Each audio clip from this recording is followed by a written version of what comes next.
नमस्कार, स्वागत है आपका सिटी हलचल के विशेष कार्यक्रम चुनावी विश्लेषण। चुनावी विश्लेषण नहीं, निष्पक्ष चुनावी विश्लेषण। और निष्पक्ष चुनावी विश्लेषण में सत्ता पक्ष को भी बराबर की जगह दी जा रही है और विपक्ष को भी बराबर की जगह दी जा रही है। उन कैंडिडेट्स को भी आपके सामने लेकर आया जा रहा है जिन कैंडिडेट्स ने 2024 में मेरठ से न केवल अपनी दावेदारी मजबूत की है बल्कि ये भी बताने की कोशिश की है कि लोकतंत्र के इस महापर्व में सभी को चुनाव लड़ने की आज़ादी है और सभी को वोट देने की आज़ादी है। हमने अपनी कुछ पुरानी सीरीज में बताया था पर्दे के पीछे का खेल। हमने पुरानी सीरीज में बताया था कैंट वर्सेस किठौड़। हमने अपनी पुरानी सीरीज में आमंत्रित किया था कैंट विधायक अमित अग्रवाल और सांसद राजेंद्र अग्रवाल को। और सत्ता पक्ष के बाद अब बारी है विपक्ष की तरफ से, इंडिया अलायंस की तरफ से मजबूत दावेदारी ठोकने वाली सुनीता वर्मा की। क्योंकि जिस तरीके से चुनावी गठजोड़ में एक पहला फेज उन्होंने पास कर लिया अपने पति के साथ, तो दूसरे फेज का रिजल्ट आपके हाथ में है, ईवीएम में बंद हो चुका है। तो ऐसे में उन परम्यूटेशन और कॉम्बिनेशन पर हमने डिस्कशन किया योगेश वर्मा और सुनीता वर्मा से, जो इस समय फिजाओं में तैर रहे हैं, राजनीतिक हलकों में जिनकी चर्चा है। और ये चुनावी विश्लेषण आगे भी इसी तरीके से जारी रहेगा।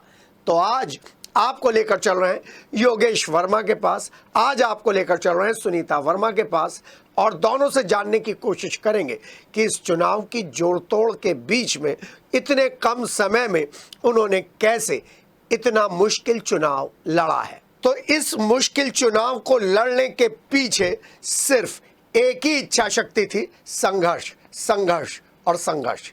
क्योंकि जिस तरीके के परम्यूटेशन कॉम्बिनेशंस बन रहे हैं उसमें अगर बीजेपी के कैंप में बैठकर बीजेपी की बात सुनी जाए तो पता चलता है कि बीजेपी के जो कैंडिडेट हैं अरुण गोविल, जिन्होंने राम का किरदार निभाया है, वो प्रधानमंत्री की पसंद थे।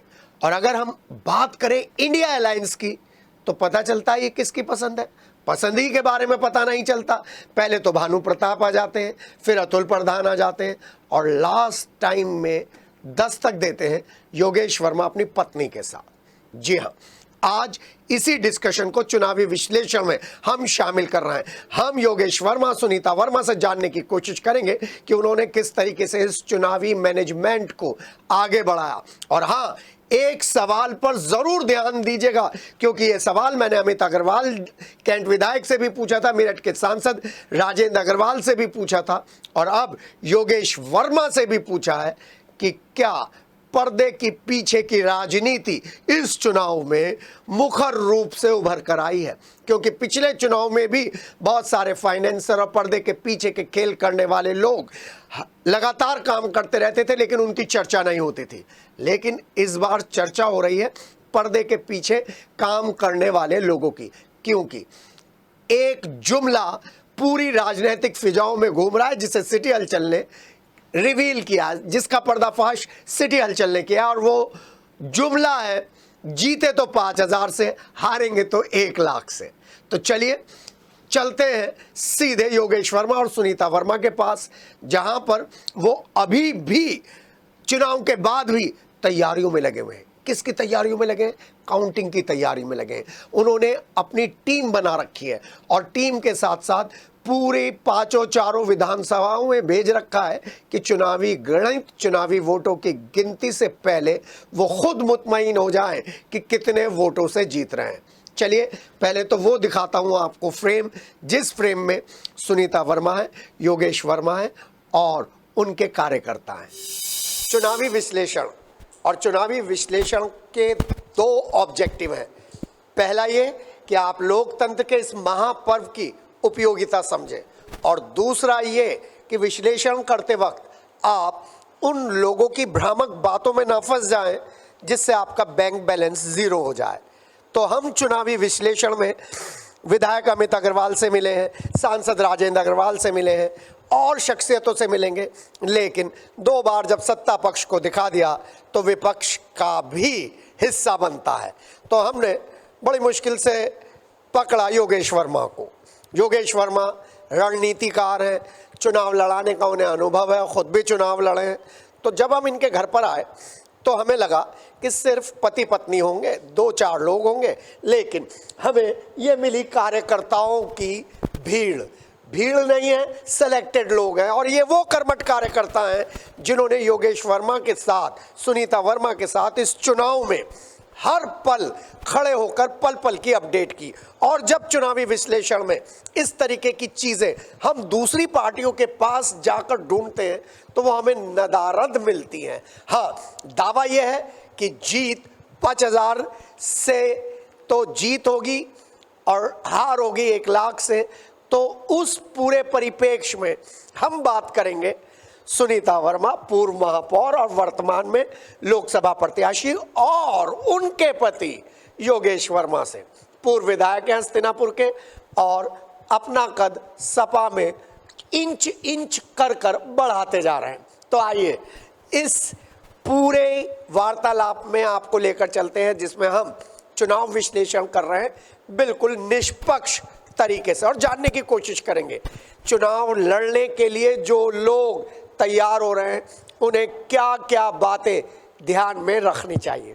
आइए निष्पक्ष चुनावी विश्लेषण पर। और अब बातचीत का दौर। इस बातचीत की दौर में मैं फिर एक बार कह रहा हूं कि ये क्वेश्चन हमने बीजेपी से भी पूछा था और इंडिया अलायंस के योगेश वर्मा से भी पूछा था।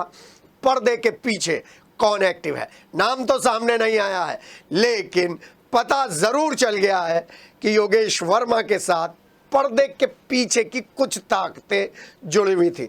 जरा इस पूरे लंबे डिस्कशन में वहां पर जरूर पॉज मार लीजिएगा जहां पर योगेश वर्मा ये कह रहे हैं। हाँ, एक बात तय है कि जैसे जैसे महापौर के बाद राजनीति में उतरी है सुनीता वर्मा, उनका कॉन्फिडेंस बढ़ता जा रहा है, कॉन्फिडेंस बढ़ता जा रहा है, और जो योगेश वर्मा उनको छोटे छोटे टिप्स देते हैं वो टिप्स अब लंबे लंबे सेंटेंसेस में बदल गया है। मैंने उनसे कुछ ऐसे क्वेश्चन पूछे जो क्वेश्चन बड़े राजनीतिज्ञों से पूछे जाते हैं तो वो अपने अनुभव के आधार पर कह देते हैं। मैंने फंसाने की कोशिश करी थी उन क्वेश्चंस के बीच में सुनीता वर्मा को। सुनीता वर्मा ने बेहतरीन आंसर दे के न केवल योगेश वर्मा के कॉन्फिडेंस के ऊपर एक बड़ा अपना छाप छोड़ी है, बल्कि हमें भी मुतमईन किया कि अगर सांसद बनती हैं तो संसद में ज़रूर मुखर रूप से वो काम करेंगी। वैसे तो ईवीएम में फैसला कैद हो चुका है, लेकिन ये चुनावी विश्लेषण का, बातचीत का दौर आपको निर्णय लेने के लिए प्रेरित करेगा कि चुनाव कौन जीत रहा है। चलते हैं, बात करते हैं। चुनावी विश्लेषण एक स्पेशल कार्यक्रम। 4 जून तक क्या क्या हालात बने हुए हैं और उन हालातों पर हम अलग अलग ढंग से नज़र डाल रहे हैं, बात कर रहे हैं, क्योंकि लोकतंत्र के महापर्व पर केवल चुनाव के टाइम ही लोकतंत्र की बात की जाए तो मामला लो वोटिंग परसेंटेज पर आकर टिक जाता है। और जिस तरीके से सत्ताधारी पार्टी में लो वोटिंग परसेंटेज को लेकर चिंतन चल रहा है, तो हमने सोचा मौका उन लोगों को भी दिया जाए जिन्होंने एक लंबी लड़ाई लड़कर लिया था टिकट इंडिया गठबंधन से। और जब हम टिकट लेने की बात करते हैं तो मेरे उल्टे हाथ पे होते हैं योगेश वर्मा जो चाणक्य की भूमिका में है और या कृष्ण की भूमिका में है, और मेरी दूसरी तरफ है सुनीता वर्मा जो अर्जुन की भूमिका में है। लेकिन सबसे पहले शुरुआत करूंगा इस बार लेडीज फर्स्ट से नहीं, चाणक्य से, कृष्ण से। जी, ये चुनाव बड़ा अलग है, चुनावी विश्लेषण का ये दौर है, और चुनावी विश्लेषण में जो गुणा भाग हो रही है उन भाग से इतर आपने एक बहुत बढ़िया इक्वेशन सेट करी थी 4-5-6 महीने पहले मेरी जब बात हुई थी तो आपने कहा था कि भाई टिकट तो मैं ही लेके आऊँगा। वो जो इक्वेशन चुनावी विश्लेषण आपने किया था उसके बारे में मुझे बताएं, क्यों आप इतने मुतमईन थे, क्यों इतने कॉन्फिडेंट थे कि टिकट योगेश वर्मा को ही मिलेगा? देखिए, पहले तो मैं नमस्कार करूंगा सभी को, जनता को भी, आपको। मैं आपको बता दूं क्योंकि समीकरण के हिसाब से मैं कहता था कि टिकट हमें मिलेगा और टिकट चुनाव मैं ही लड़ूंगा। ये मैंने शायद आपसे बात की थी क्योंकि मुझे मालूम था कि यहाँ दलित समाज जो हमारा समाज है वो हमसे बहुत मोहब्बत करता है, प्यार करता है। तो क्योंकि बहुत सारे ऐसे मामले हुए हैं जहां हम अपने समाज की लड़ाई को लड़ने में सबसे आगे रहे हैं, चाहे 2 अप्रैल का आंदोलन हो, क्या कुछ भी हो। तो उस आंदोलन में मैं 6 महीने जेल भी रहा हूँ, रासुका मेरे पे लगी, उत्पीड़न मेरा हुआ, मेरे साथ 200-300 आदमी लड़के जेल गए थे। बहुत बड़ा ये आंदोलन था, उसमें जीत हमारी हुई थी। SC/ST एक्ट में जो है संशोधन किया था, उसको उनको बहाल करना पड़ा था। तो इसके लिए मैंने आपको बोला था कि क्या चुनाव मैं लड़ूंगा, क्योंकि समीकरण ही ऐसा था, दलित समाज प्लस मुस्लिम समाज। उसके अलावा मुझे हर समाज में वोट मिला है, हर समाज मुझे चाहता है, इसलिए ये बात मैंने आपसे बोली थी। क्योंकि मैं चुनावी व्यक्ति हूँ और चुनाव ख़त्म हुआ तो आगे चुनाव पिछला वाला मैंने 2019 का चुनाव लड़ा था, तो 2000 इसमें भी मुझे 24 में चुनाव लड़ना ही था, तो मैंने आपसे बताया था कि चुनाव लड़ूंगा। लेकिन दो कैंडिडेट बीच में आ जाते हैं, तब बीपी का क्या हाल था, ब्लड प्रेशर का क्या हाल था, और सुनीता भाभी भी आपको ताने दे रही होंगी, कैसे कह रहे थे चुनाव लड़ेंगे। देखिए, ये तो बार बार वैसे कहा इन्होंने कि भाई आप टेंशन मत लो, आप घर आ जाओ, जब नहीं हो रहा है, उनका हो गया है। मैं पेशेंस वाला व्यक्ति हूँ, मैंने पेशेंस रखा और मुझे उम्मीद थी कि टिकट हमारा होगा लास्ट मोमेंट तक। पहले एक हमारे वकील साहब का हुआ, भानु प्रताप जी का। उसके बाद फिर कुछ लगा कि वो चुनाव मैदान में थोड़ा सा अभी रुके हुए हैं, उन्हें भी उम्मीद नहीं थी कि हो सकता था, उनको लग रहा था कि टिकट कटेगा, तो वो भी चुनाव प्रचार ठीक तरीके से नहीं, मतलब खुल के नहीं कर पा रहे थे। तो फिर दोबारा टिकट हो गया। अब उसमें मैंने पूरा ध्यान लगाए हुए था, मैं हर चीज़ पे मैंने अपने समीकरण बताए कि यहाँ गठबंधन तभी जीतेगा जब दलित को यहाँ टिकट दोगे, दलित का टिकट कटा तो दलित को मिलना चाहिए। तो इस बात पे उन्होंने कहा है ठीक कह रहे हो आप। तो फिर बहुत सारे लोग मेरे साथ थे, दुआएं मेरे साथ थी, टिकट हमें मिल गया। तो इसके लिए लड़ाई तो हमें लड़नी पड़ी। 1 महीने से ज़्यादा हम लखनऊ में रहे। लखनऊ में भी ऐसा लग रहा था कि जैसे बिल्कुल मेरठ से लखनऊ की दूरी भी ऐसी लग रही थी कि जैसे हम यहीं कहीं जा रहे हो आसपास।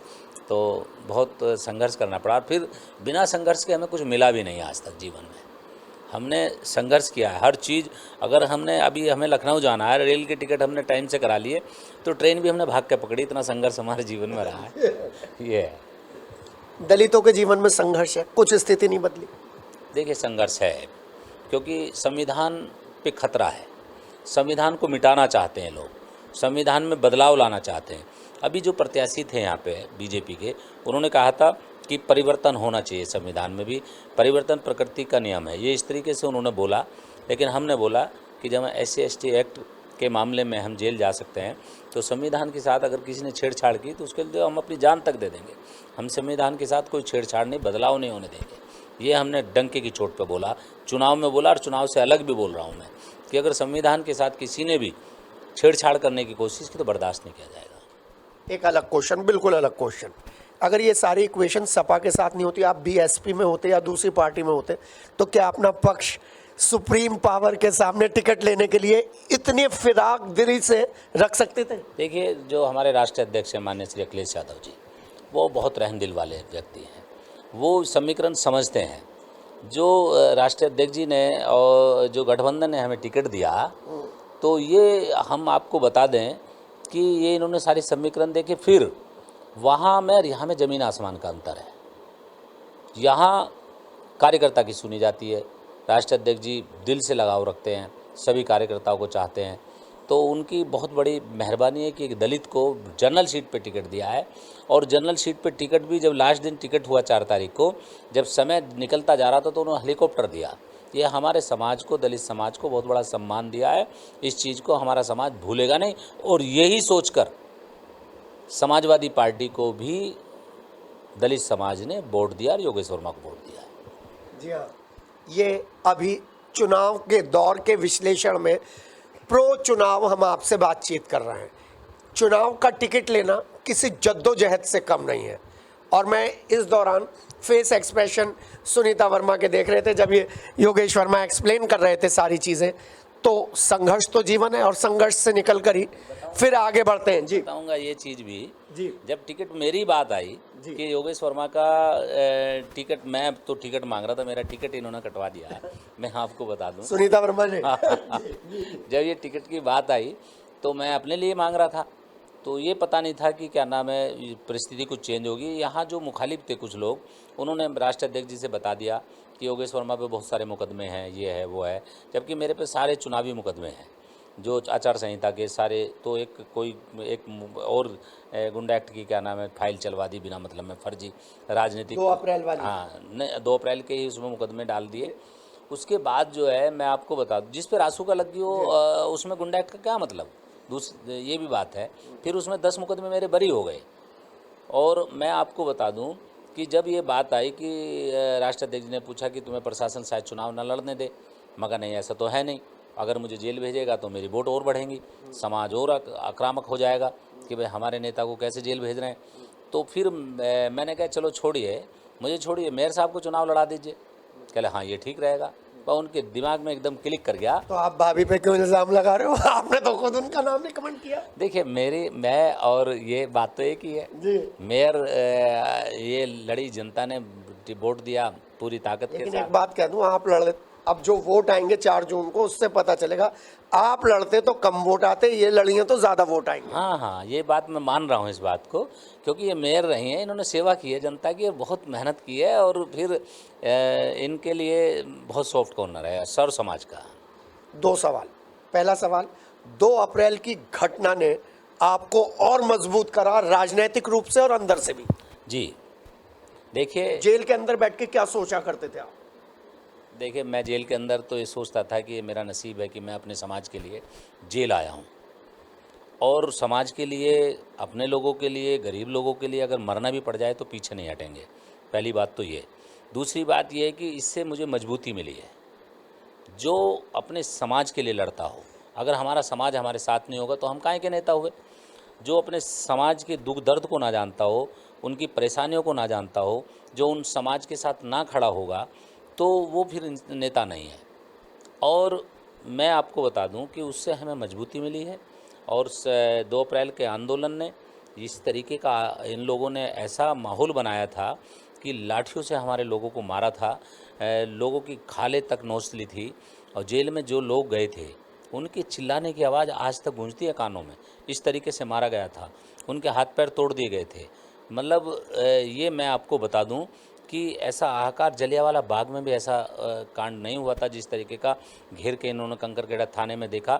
आपने वीडियो देखी होगी किस तरीके से हमारा एक सीओ बिना बात मुझे जबकि मैं सबको रोक रहा था, उन्हें मुझे बुला के वहाँ पे थाने में मुझे अरेस्ट किया। मेरे पे 15 मुकदमे लगा दिए, फर्जी मुकदमे लगाए। और फिर मेरे एक सीओ लात मारता है।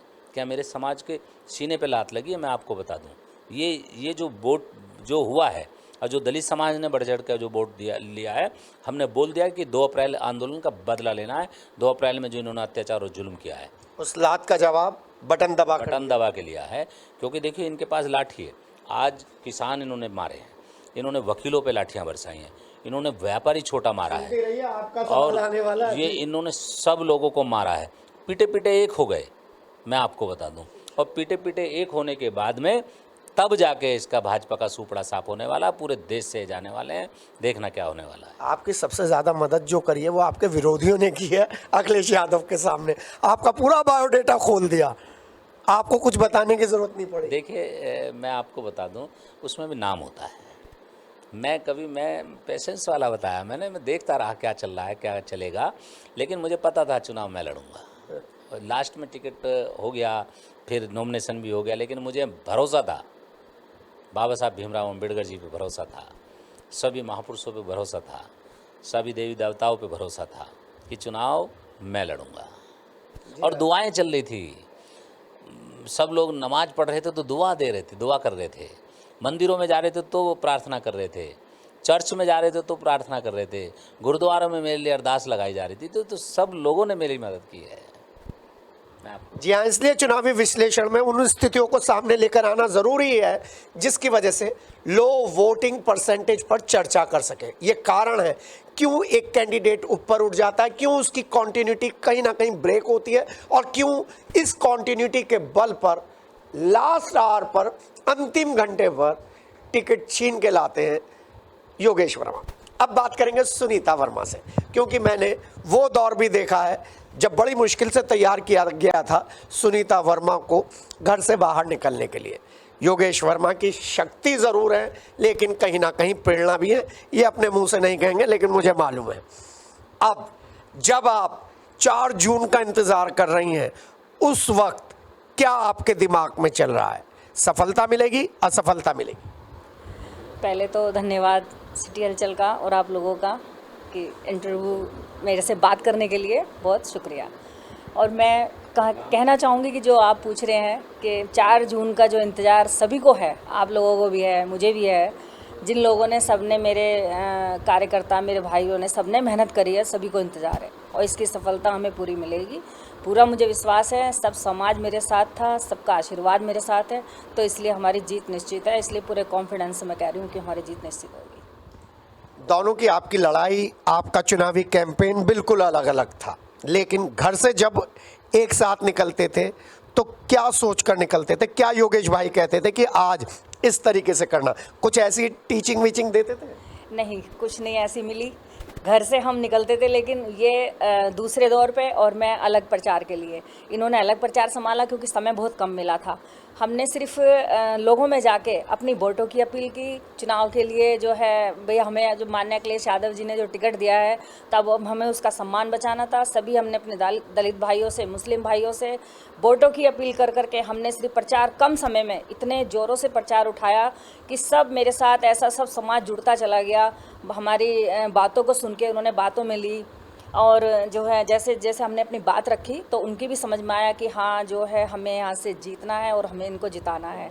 तो मैंने कांग्रेस का पूरा समर्थन मिला है और आम आदमी पार्टी के भी पूरे समर्थन थे और हमारे समाजवादी जो पार्टी के पूरे इन्होंने इतना समर्थन दिया कि, और इससे साथ साथ जैसे हमारा टिकट हुआ तो अन्य बिरादरी सारी हमारे से, मुस्लिम दलित भाई तो थे ही हमारे साथ, लेकिन सबका समर्थन ऐसा मिलता चला गया कि जैसे कि पता नहीं किसवर। तो जब आप नॉमिनेशन करने आई थी तो उस भीड़ से नजर आ रहा था, लेकिन आपका मुकाबला उस किरदार से था, उस कैंडिडेट से था जो करीब करीब हर घर में देखा जा रहा था। महिलाएं तो विशेष तौर पर आरती उतार रही थी, और जब महिलाओं से आप मिलती थी और अरुण गोविल का किरदार सामने होता था तो महिलाओं को आप क्या कहती थी? अरुण गोविल को ठीक है, उन्होंने उतारा मैदान में, लेकिन उन्होंने जो अपनी एक राम का किरदार निभा के जो उन्होंने वोट मांगी हैं और महिलाएं इस बात को लेके जो आरती उतार रही हैं, कर रही हैं, तो इन्होंने तो एक तरह से राम भगवान का अपमान करा कि राम भगवान, एक आम आदमी की आरती मंदिरों में तो शायद उन लोगों से पूजा नहीं होती है, घरों में पूजा नहीं होती, वो एक आम आदमी की पूजा करके दिखा रही हैं। तो इससे धोखलेबाजी, दिखावा जो था, जो ड्रामाबाजी जैसे सरकार करती आ रही है, ऐसी वो उन लोगों ने, उन औरतों ने दिखाया ड्रामेबाजी कर करके।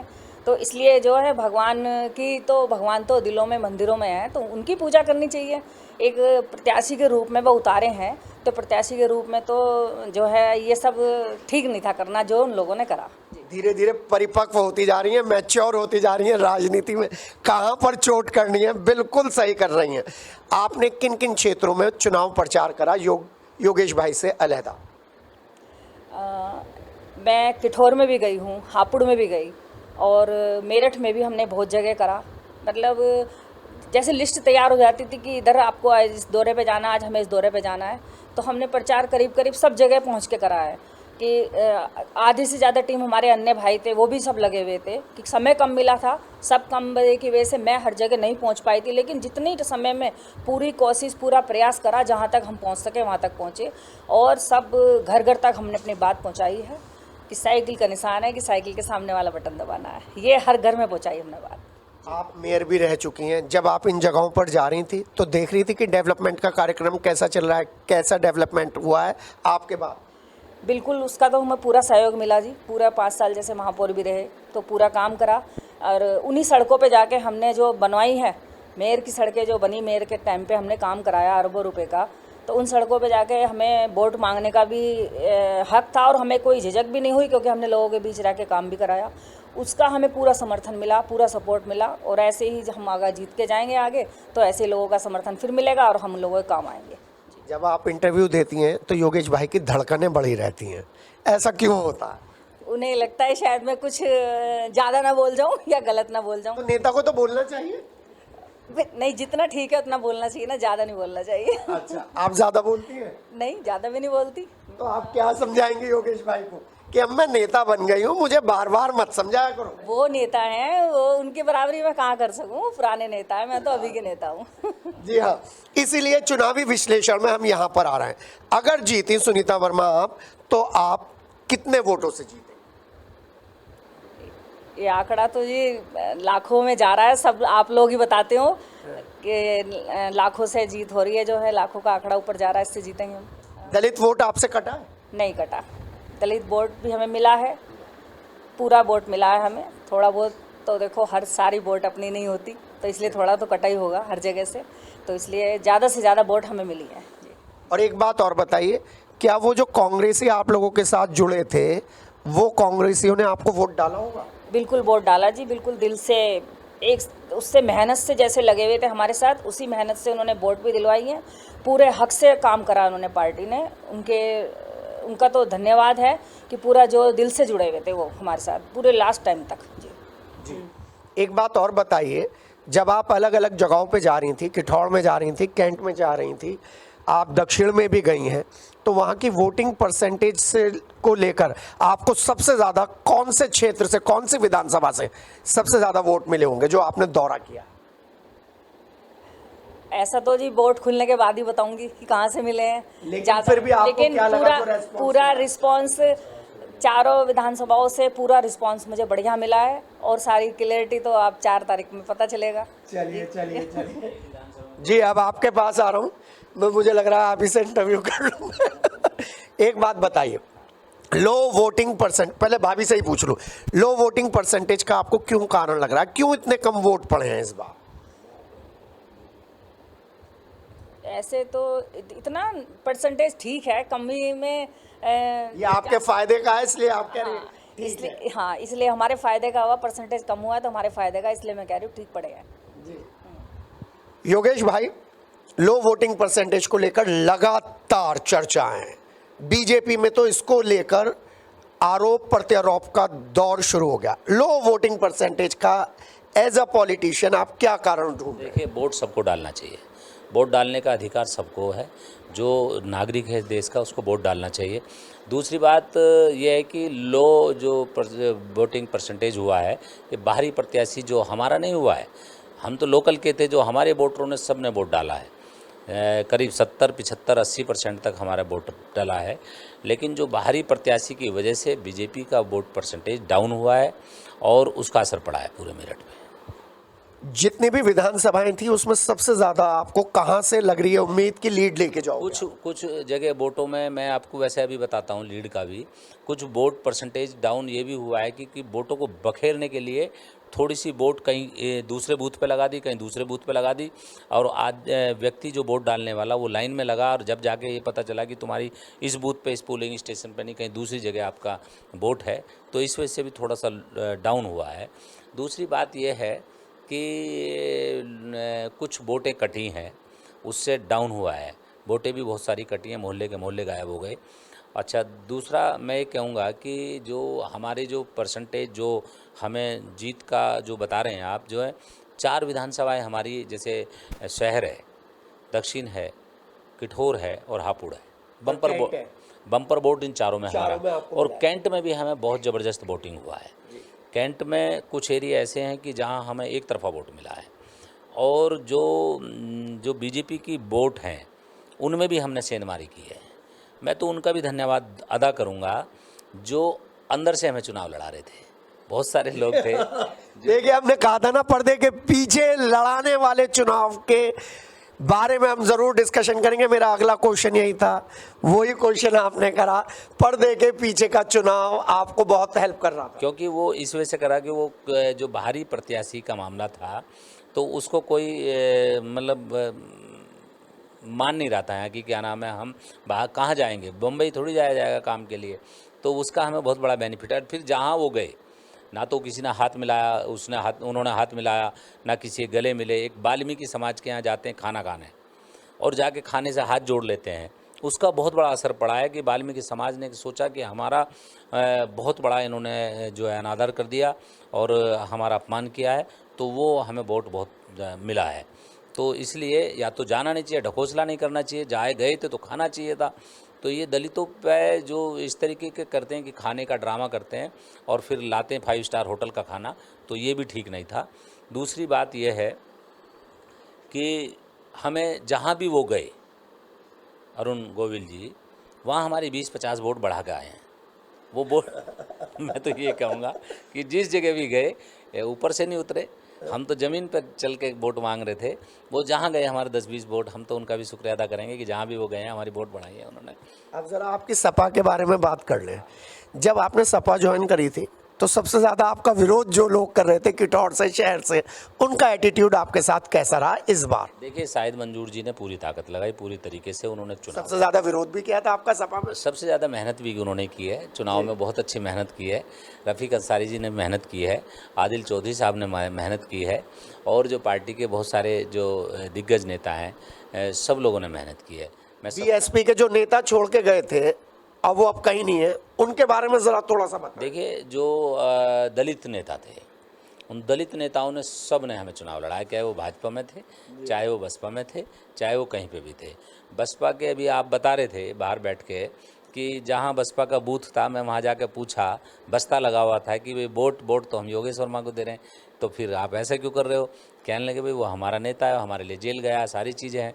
तो बात यह है कि जो लोगों में, देखिए, नेता, विधायक, एमपी कोई भी बन जाता है, नेता बनना बड़ी बात होती है। जन नेता बनना बड़ी हाँ, बात। और नेता वो होता है जो सबके दिलों में अपना घर बना के रखता हो, सबके दिलों में अपने प्रति चाहत पैदा रखता हो, और योगेश वर्मा वही है कि लोगों के दिलों में अपना घर बनाए हुए है, लोगों के दिलों में अपने प्रति चाहत पैदा कर रखी है, ये सर्व समाज जानता है।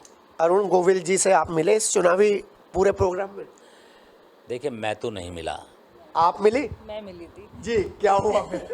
मैं थापा नगर गुरुद्वारे में गई थी, तो मेरे से पहले वो बैठे हुए थे जी। तो देख के मतलब एक दूसरे का आमना सामना हुआ। मैंने जाके हाथ वाथ जोड़ के नमस्ते। पहले किसने करे, आपने हाथ जोड़े? नहीं, हम पहले जाके हम बैठ गए थे, उन्होंने वहीं से बैठे बैठे मुझे ऐसे हाथ जोड़े, तो मैंने भी उनसे हाथ जोड़ लिए। लेकिन सबके चेहरे जो है थोड़े से ऐसी लटक से गए, क्योंकि मेरे साथ पूरी भीड़ भाड़, पूरा काफिला था सारा, और जिस हिसाब से मैं हंसते हुए चली गई, मुझे मालूम ही नहीं था अरुण गोविल बैठे हुए हैं। मैं तो अपने हिसाब से गई थी, बाद में पता चला वो बैठे हुए हैं। तो वहाँ पे मुझे जो पूरा समर्थन मिला, मेरा सम्मान दिया, मुझे आशीर्वाद दिया गुरुद्वारे में जाके, और फिर उनका जो पटका उटका पहना के स्वागत करते, मेरे से पहले उनका वो स्वागत करके वो चले गए।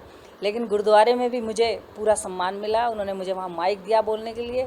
हालांकि ऐसे किसी को माइक देते नहीं है, क्योंकि, लेकिन फिर भी मैंने वोट की नहीं अपील करी, मैंने सिर्फ उनसे वहाँ जो प्रजा बैठी थी आशीर्वाद लिया।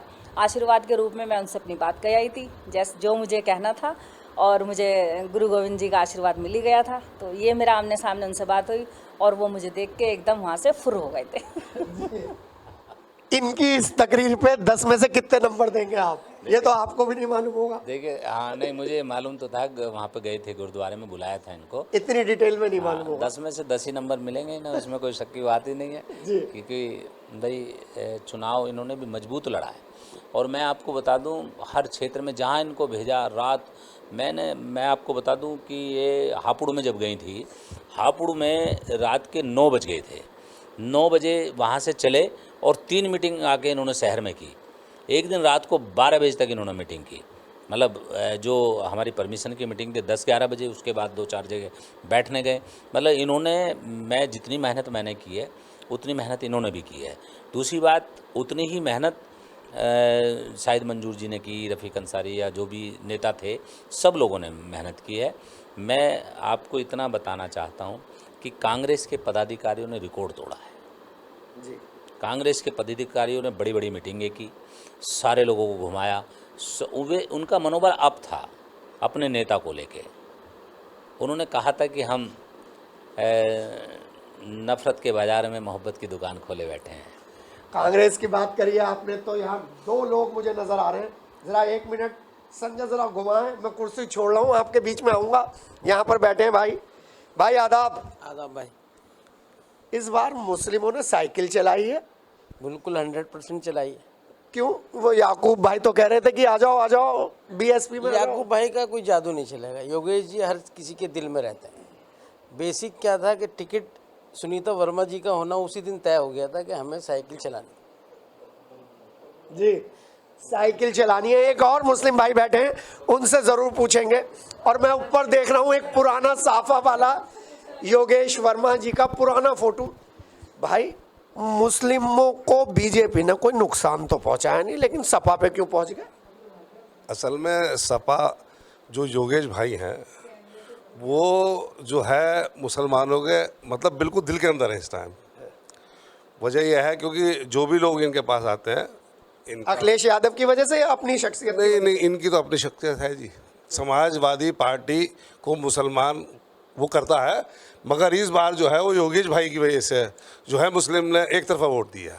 भाई, जिनको जेल भेजा गया, जो सबसे ज्यादा प्रताड़ित हुए, उनकी बात नहीं मानी आपने। बीएसपी के इतने बड़े लोग नहीं, उनकी कोई इतनी वो नहीं है ना। असल में इस टाइम तो खत्म है ये बात। आपको क्या लगता है उन्होंने कहाँ वोट दिया होगा? उन्होंने अंदर खाने इन्हें वोट दिया।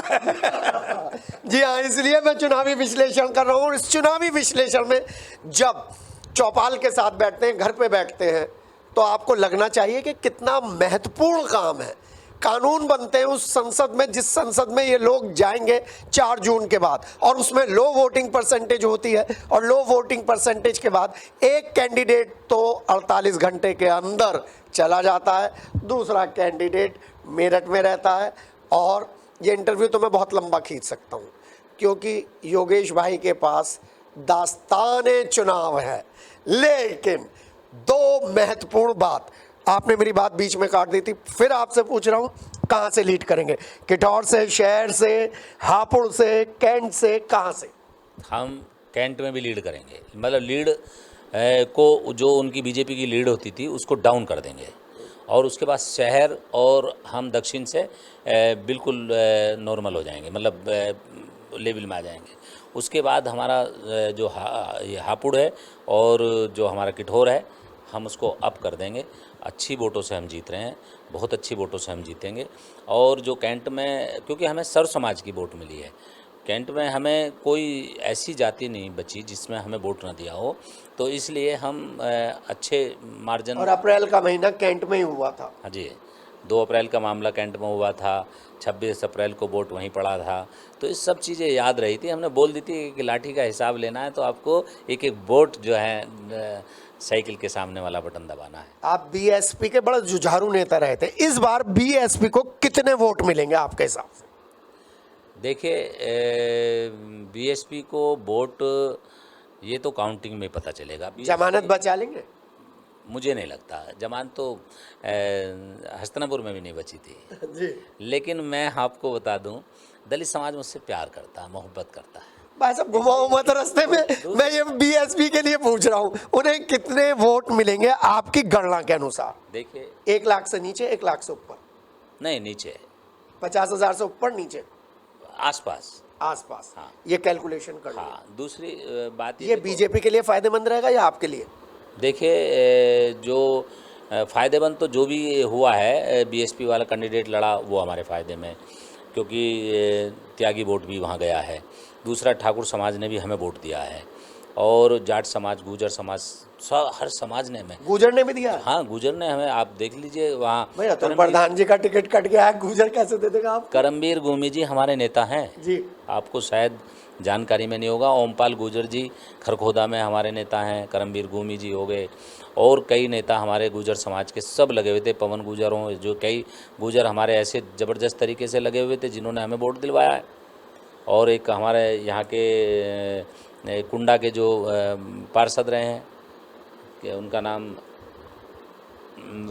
भड़ाना जी जो है, उन्होंने बहुत मेहनत की है। तो मेरा कहना ये है कि हमें गुजर समाज की भी बहुत अच्छी वोट मिली है, ठाकुर समाज की हमें वोट मिली है, और हमें जाट समाज ने बहुत वोट दिया है। तो सर समाज की वोट हमें मिली है। ब्राह्मणों ने तो हद ही कर दी। ब्राह्मणों ने तो हमें, जितने संगठन थे सब लोगों ने हमारा समर्थन दिया है, लेटर पैड पे दिया है समर्थन हमें, कि हम अपना संगठन का समर्थन आपको दे रहे हैं। बाकी बीएसपी में भी बहुत सारे लोग चुनाव लड़ा रहे थे, और मैं तो ये कह रहा हूँ कि कल जब 4 जून को रिजल्ट आएगा और सुनीता वर्मा जीतेगी, तो हम उनके लिए भी काम करेंगे। जिन्होंने हमें वोट दिया है उनके लिए तो प्रायोरिटी पे हम काम करेंगे। लेकिन एक बार वो भी आके हमसे कहें या किसी बात को कहेंगे, हम उनकी बात भी नहीं करेंगे, ये हम आपको बता रहे हैं। अलग हटकर बात करते हैं। बागपत में क्या चुनावी इक्वेशन है? मैं मेरठ के योगेश वर्मा से नहीं पूछ रहा हूँ, मैं प्रदेश के नेता से पूछ रहा हूँ। देखिए बागपत में मतलब जो चुनाव हो रहा है, ये राष्ट्रीय अध्यक्ष जी माननीय अखिलेश यादव जी, राहुल गांधी जी का पूरा जादू चला है। और मैं आपको बता दूं कि बागपत में ब्राह्मण समाज एक तरफा वोट जैन फैक्टर चलेगा? नहीं चलेगा। बिजनौर बिजनौर में भी कैंडिडेट गठबंधन का जीतेगा। और वहाँ पर जहाँ पर मुजफ्फरनगर में हमारा कैंडिडेट गठबंधन के जीतेंगे। सहारनपुर में हमारे जीतेंगे। 2 कैंडिडेट हैं, दोनों मुस्लिम हैं भाई। गठबंधन जीतेगा। गठबंधन। हाँ। और चंद्रशेखर जी जो नगीना से चुनाव लड़ रहे हैं, वहाँ चुनाव जो है मैं आपको बता दूं, चुनाव वहाँ फंसा हुआ है। चंद्रशेखर जी गठबंधन और क्या नाम है बीजेपी का, उसका जो है सब कुछ बस 4 तारीख को पता चल जाएगा। 4 तारीख को पता चलेगा। सुनीता वर्मा जी को मैं भाभी कहता हूँ, और अब से नहीं कहता, तब से कहता हूँ जब राजनीति में भी नहीं थी। लेकिन मिनी संसद तो आपने देख रखी है मेरठ में, बोर्ड की बैठकों में। अब वहाँ पर पहुँची गई अगर आप, तो किस तरीके से वहाँ पर आप अपना पक्ष रखेंगी गठबंधन की तरफ से? ये सीख तो मुझे मेयर रहे जब भी आधा तो पता चल गया था कि किस तरह से बोर्ड मीटिंग होती है, किस तरह से आवाज़ उठाई जाती है। जब हमारे पार्षद भाई सभी आपस में झगड़ते थे, अपना अपना पक्ष रखते थे, तो उसी का हिस्सा आगे जाके हमें मिलने वाला है। संसद में भी इस तरह का होता है। तो जैसे यहाँ पार्षद लोग, वहाँ पे मैं अध्यक्ष होती थी, वहाँ पे हम अपनी बात कर रखने हैं। तो इस तरह से ही मिनी बताया आपने, मिनी वो है महापौर का जो वो था ऑफिस ग्रुप, हाँ बैठक, जिसमें मीटिंग ही चलती थी, और वो एक बड़ा सदन हो गया। तो रूप उसी का हो गया कि छोटे से हमने शुरुआत सीखा है, तो आगे जाके भी सीख लेंगे, कुछ हेल्प आपसे भी सीख लेंगे, कुछ हेल्प अपने जनता जो। ये तो मुझे मालूम है, तो योगेश भाई ने सिखाया आपको। लास्ट का सेंटेंस तो योगेश भाई का है। सब लोगों से सभी का सहयोग लेके वहाँ पे पहुँचेंगे, तो उन्हीं के सहयोग से वहाँ उनकी बात रखेंगे, उनकी जो आवाज़ उठाएंगे, ये सब। अब मैं एक बाउंसर फेंक रहा हूँ, बहुत तगड़ा बाउंसर है। 400 पार का नारा दे रहे हैं प्रधानमंत्री, आप इसे कैसे देखती हैं, एक महिला के तौर पर, एक राजनीतिज्ञ के तौर पर? ये तो चुनाव के बाद बताएंगे, पर जो 400 का नारा उन्होंने जो लगा रखा है, ये तो पता नहीं कब से लगा रखा है। लेकिन ये उनको भी हालत अपनी नज़र आ रही है कि 400 पार तो होने की नहीं है। ये 200 सवा 200 पे सिमट जाए तो बहुत बड़ी बात है ये। आपसे अलग आंसर दिया है उन्होंने। देख लीजिए, अब मैं उन लोगों के लिए सवाल पूछ रहा हूँ जो अप्रैल के महीने में आपके साथ जेल गए थे। बहुत सारे ऐसे दलित युवक हैं जो कंपटीशन की तैयारी कर रहे हैं, कानूनी पेच में फंस गए हैं। अगर आपको ये सीट मिलती है, उनके लिए आप क्या करेंगे? देखिए, ये मैंने राष्ट्रीय अध्यक्ष माननीय श्री अखिलेश यादव जी से बात की थी कि जो 2 अप्रैल के आंदोलन में जेल गए हैं, और जो युवा लड़के जिनको मतलब पढ़ रहे थे और उनके ऊपर मुकदमे लगा के उन्हें जेल भेजा, उनका जीवन बर्बाद किया है भाजपा ने। तो मैंने उनसे बात रखी थी कि जब सरकार बनेगी अपनी, तो ये मुकदमे वापस लिए जाएंगे, और सरकार बनने के बाद में पूरी कोशिश की जाएगी 2 अप्रैल के आंदोलन में जो मुकदमे दर्ज हुए हैं, जो गरीब लोगों के पे अत्याचार हुए हैं, वो मुकदमे वापस लिए जाएं और उनको फिर कहीं ना कहीं नौकरियों पे उनको रखा जाए। योगेश भाई, मेरा दिल बड़ा तरसता है जब मैं देखता हूँ सुबह वो बच्चे जो दलित बच्चे हैं, पढ़ रहे हैं, चौपलों पर खड़े होते हैं मजदूरी करने के लिए, पूरे दिन मजदूरी करते हैं, राजगिरी करते हैं, बेलगिरी करते हैं, और उसके बाद घर जाकर पढ़ते हैं और उन पर मुकदमे लग जाते हैं। तो उनके पास इतने पैसे कहाँ हैं कि वो अपने मुकदमे की पैरवी कर सकें, लड़ सकें? देखिए, ये बात सही कह रहे हैं आप, मुकदमे अब लेकिन उन्होंने तो बर्बाद कर दिया ना, मैंने अभी बोला है। लीगल सेल नहीं बनना चाहिए, उन्हें फाइनेंशियल हेल्प हाँ मिलनी चाहिए उनके लिए। कोई ना कोई हम योजना बनाएंगे चुनाव के बाद में, फिर उनकी हेल्प के एक प्लानिंग करेंगे। जो अभी मेरी आप बाहर भी बैठ के आपसे चर्चा हो रही थी, उनके लिए एक सेल बनाया जाएगा, लीगल सेल जो आप बता रहे हैं, और बना के उनकी हेल्प की जाएगी, उनके मुकदमे लड़वाए जाएंगे। ये मैं आपसे बता रहा हूँ। और कल जब इस काम को हम करेंगे तो फिर एक इंटरव्यू हम आपके सिटी हलचल पे देंगे और इससे हम आपको बताएंगे। 80 में से कितनी सीट आ रही हैं बीजेपी की? आप हमारी पूछो ना, हमारी कितनी आ रही है? नहीं, बता, आप बता दीजिए तो माइनस। मैं 80 में से 80 हार रहे हैं बीजेपी वाले। ये तो बीजेपी वाला सवाल का जवाब हो गया, बीजेपी वाले भी ऐसे ही कहते हैं। 400 में 400 पार बोल रहे हो। वो 400 तो भाभी ने नहीं, खारिज कर दिया। 400 हार की बात, 400 पार बोलते हैं वो। और 80 में से वो मैं आपको बता रहा हूँ, वो 30 ही ले आए तो हम बड़ी बात मान लेंगे इनकी। जी 80 में से 30 भी नहीं ला सकते बीजेपी। 50 से ऊपर गठबंधन जीत रहा है यूपी में, और सफाया होने जा रहा है। देश आज़ाद होना चाहता है। देश में भुखमरी जो फैली हुई है, बेरोजगारी जो है, युवाओं के पैरों में छाले पड़ गए हैं। अभी आपने बताया जो आदमी डिग्री लिए बैठा है वो बेचारा सुबह के समय बेलदारी वाली लाइन में खड़ा हो रहता है, उसके पास रोज़गार नहीं है, उनके एक निवाले के लिए वो तरस रहे हैं। वो सब भाजपा ने दिया है।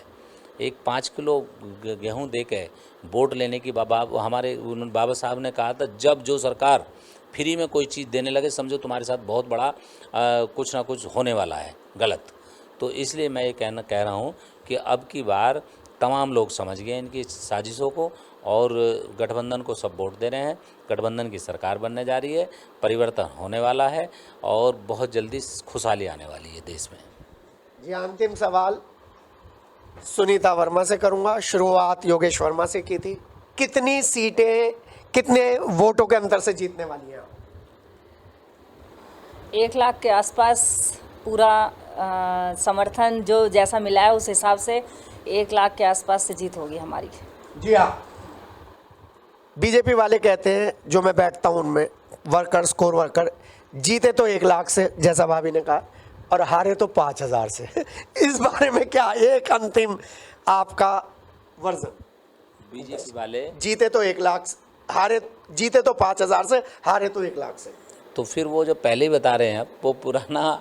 देखिए, हम आपको बता दें कि हम जो कोई ऐसा व्यापार नहीं करते हैं जो हम दबाव में आ जाएंगे। ये कोशिश करेंगे जो पिछली बार उन्होंने कोशिश की थी, और जो उन्होंने कारनामा किया था चुनाव में कि ज़बरदस्ती उनको हरा दिया था हाजी याकूब साहब को, जबकि वो जीते हुए थे। तो यहाँ तो ऐसा होने वाला नहीं। मीट की फैक्ट्री तो योगेश शर्मा की है नहीं। दूसरी बात यह है कि यहाँ एक एक वोट के लिए जब वोट काउंटिंग होगी, मैं आपको बता दूं कि हम एक भी वोट की गड़बड़ नहीं होने देंगे। एक एक वोट के लिए अपनी जान तक दे देंगे, ये हम आपको बता रहे हैं। गड़बड़ी होने नहीं देंगे, और जीत हमारी, क्योंकि गड़बड़ जो करने वाला है तो इसका मतलब वो हार रहा है। गड़बड़ की सोच बना रहा है, प्लानिंग कर रहा है। जो ये कह रहा है कि हारे तो 5000 से हारेंगे, तो ये आंकड़ा पुराना वाला है। वो 5000 से पहले हार रहे थे, लेकिन अब की बार वो लाखों से हारेंगे और हम लाखों से जीतेंगे। ईवीएम सेंटर पर नजर रखी हुई है, पूरी जाते रहते हैं। जबरदस्त जाते नहीं, वहाँ पे हमारे 24 घंटे निगाहें हैं। गड़बड़ी होने ही नहीं देंगे। मैंने अभी क्या बताया कि पूरे हमारे कार्यकर्ता, मैं ये कह रहा हूँ कि सर्व समाज के जिन्होंने हमें वोट दिया है वो पर डे सुबह को दिन निकलते पूछते हैं ईवीएम का क्या, मगर चिंता मत करो, किसी भी तरीके की सब लोग तैनात हैं। जी हाँ, और यह है चुनावी विश्लेषण। और चुनावी विश्लेषण में एक ही एस्पेक्ट नहीं होता, एक ही पक्ष नहीं होता, हर तरीके से चुनाव को लड़ा जाता है।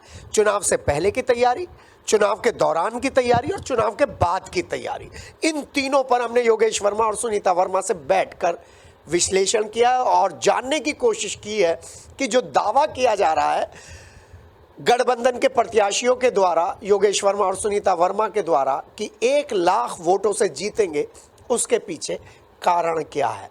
नतीजा आपके सामने है, नतीजा 4 जून को आएगा। लेकिन हमारी भी एक छोटी सी रिक्वेस्ट है, जी हाँ, किसी भी तरीके की सट्टेबाजी में बिल्कुल इन्वॉल्व ना हो। सोशल मीडिया पर कोई भी ऑब्जेक्शनल मैसेज ना डालें। 4 जून को और 4 जून तक संयम बनाकर रखें और कानून और संविधान की हर बात का पालन करें, क्योंकि ये चुनाव है, ये लोकतंत्र का महापर्व है और इसकी पवित्रता बनाए रखने के लिए हमें अपने आचरण में सोशल मीडिया पर बहुत सुधार की आवश्यकता है। ये कार्यक्रम कैसा लगा हमें ज़रूर बताइएगा। जब 4 जून को रिजल्ट आएगा तब योगेश वर्मा, सुनीता वर्मा से ज़रूर बात करेंगे और ये भी जानने की कोशिश करेंगे कि किस तरीके से दलित राजनीति 2024 के बाद करवट लेने जा रही है। मेरे साथ मेरे सहयोगी हैं संजय सीनियर और वहाँ पर है संजय जूनियर, जो ये पूरा प्रोग्राम काटकर आपको दिखाते हैं। तो चुनावी विश्लेषण के इस नए एपिसोड में फिलहाल बॉल इंडिया गठबंधन के पास थी। बीजेपी का भी हमने पक्ष रखा था और विपक्ष का भी हमने पक्ष रखा है। फैसला आप करिएगा, बस सट्टेबाजी मत करिएगा, शर्त मत लगाइएगा। हमें दीजिए इजाजत, नमस्कार। देख लिया आपने, मैं आदि शक्ति को हमेशा से सलाम करता हूं, प्रणाम करता हूं, और उनकी जो कठोर और कोमल छवि है उसके बीच में उनकी मेहनत करने का, संघर्ष करने का जज्बा देखता हूं। तो ये जो इंटरव्यू था, इसे मैं मदर्स डे स्पेशल भी कह सकता हूं, क्योंकि घर की चार दीवारी से निकलकर जब पहली बार रेस्पॉन्सिबिलिटी मिली महापौर की, तो उन्होंने बाखूबी निभाया। और अब ये जो लड़ाई, लंबी लड़ाई थी, कम पीरियड में लड़ाई थी, करोड़ों कार्यकर्ताओं वाली पार्टी से लड़ाई थी, उस लड़ाई में उन्होंने योगेश वर्मा से इतर अपना रास्ता बनाया। वो किठौर से निकली, हापुड़ गई, रात को 2-2 बजे तक उन्होंने अपना चुनावी ये पूरा कैंपेन चलाया। तो चुनावी विश्लेषण में ये बातचीत आपके सामने थी। हम हर एक को मौका देते हैं सिटी हलचल पर, क्योंकि हमारी जो इंटेंशन है वो बिल्कुल साफ है। लोकतंत्र का महापर्व, उसकी पवित्रता, उसकी शुचिता, उसकी इंपॉर्टेंस हम सबको समझनी चाहिए। और जब हम केवल 2029 में ही बात करें, 2024 में ही बात करें, 2019 में ही बात करें आम चुनाव की, नहीं, हमें हर रोज बात करनी पड़ेगी। हर रोज परमुटेशन कॉम्बिनेशंस को सामने लेकर आना पड़ेगा। हमें हर रोज बताना पड़ेगा कि आपके कर्तव्य और अधिकार कितने मजबूत हैं, तब ये चुनावी वोटिंग परसेंटेज हाई पहुंचेगी। तो इसलिए ये चुनावी विश्लेषण है। चलते चलते आपको एक बात और बता दूं, चुनावी विश्लेषण में हम उन लोगों को भी शामिल करने जा रहे हैं जो सड़क पर चलकर लोकतंत्र को मजबूत करते हैं। हम उन लोगों से भी बातचीत करेंगे जो विपक्ष की पार्टीज हैं, उन लोगों से भी बातचीत करेंगे जो राजनीतिक विश्लेषण के तौर पर अपना अपना खाका खींच कर बैठे हैं। हम बात करेंगे मुजफ्फरनगर की, हम बात करेंगे बागपत की, हम बात करेंगे बिजनौर की, हम बात करेंगे सहारनपुर की, और हम बात करेंगे आपकी भी अगले चुनावी विश्लेषण में। हमें दीजिए इजाज़त। और मेरे साथ मैं बता दूं, मेरी सिटी हलचल की पूरी टीम है। संजय सीनियर है, संजय जूनियर है, और ये कार्यक्रम है।